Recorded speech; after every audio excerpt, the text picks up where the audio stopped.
It's time for the Kusama update. I will be ignoring the market conditions in today's video because it's better to not look at the prices considering how things are at the moment.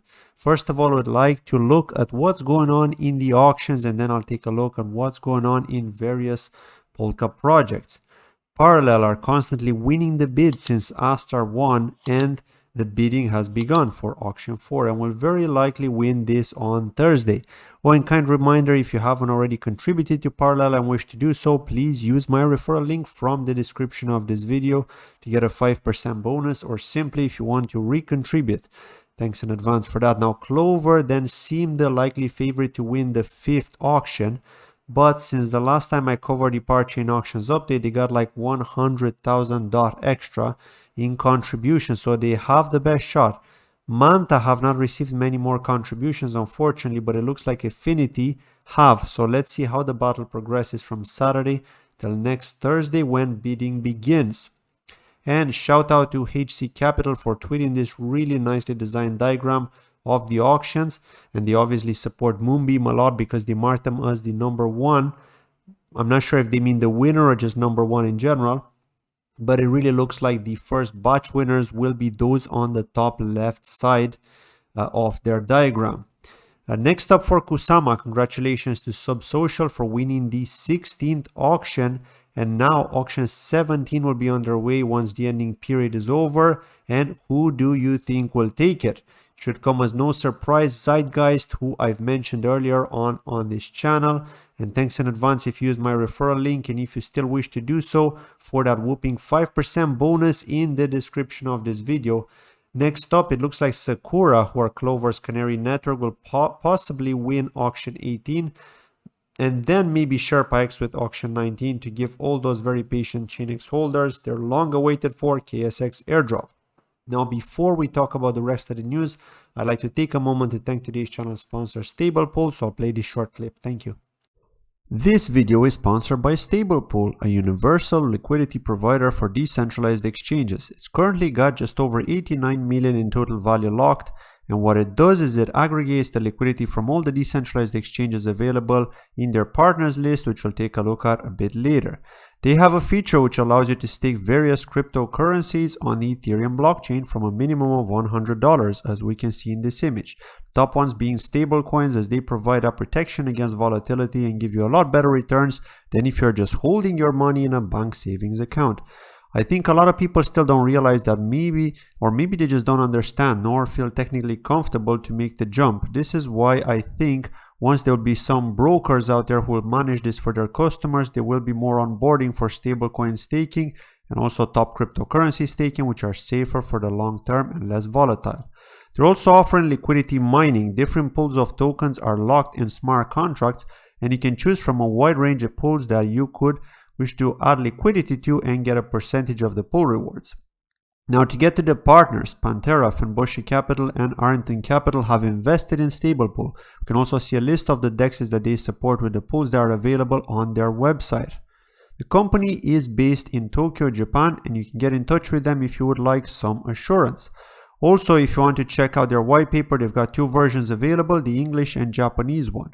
If you want to check out Stablepool, the link can be found in the description of this video. Thank you for watching. RomeDAO Protocol have announced the first native stablecoin on Moonriver called MAI, which can be minted at 0% interest. So that's definitely something to look forward to, as not only do we have USDC at the moment minted on Moonriver, well, it's basically swappable because you can bring it over using any swap from Ethereum, but we'll get more options available to us, which is always welcome as it helps the Moonriver network grow.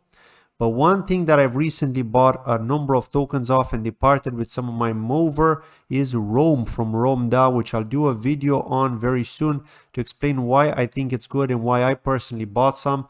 And just to give you a quick summary, it's a fork of a project called Olympus DAO, which has a large market cap on Ethereum, and the devs from Olympus are backing the devs at RomeDAO who have launched on Moonriver.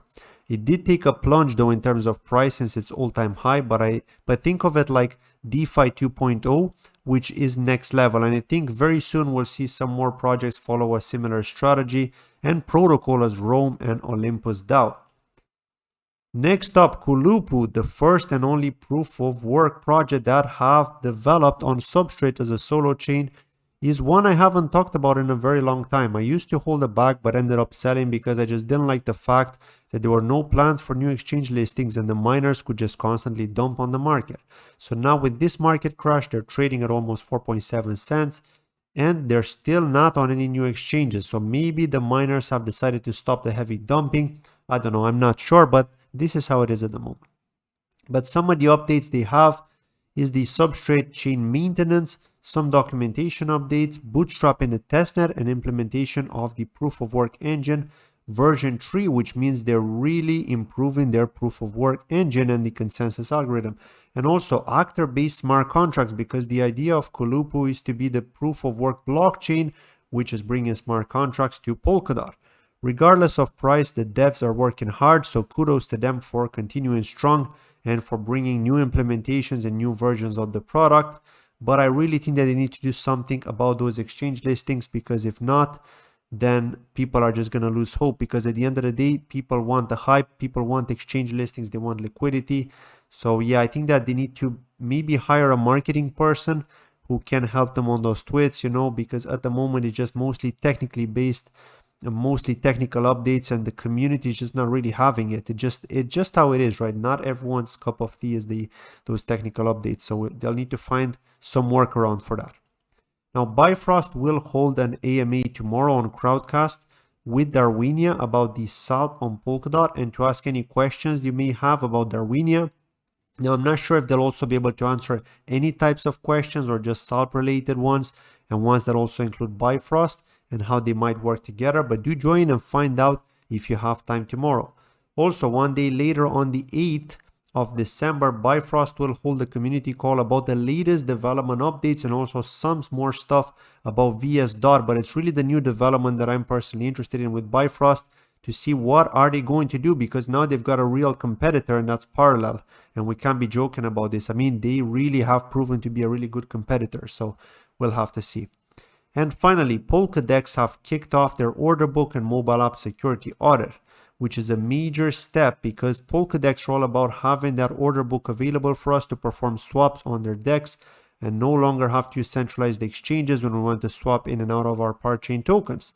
They've also integrated the open order books, order history, trade history, and graph features to the order book web application front end. They'll also be tailoring the famous Subscan Explorer to Polkadex to be able to track down the transaction blocks on there. That's been it from today's update. Thanks for watching as always, and I'll see you in the next video. Take care. Bye-bye.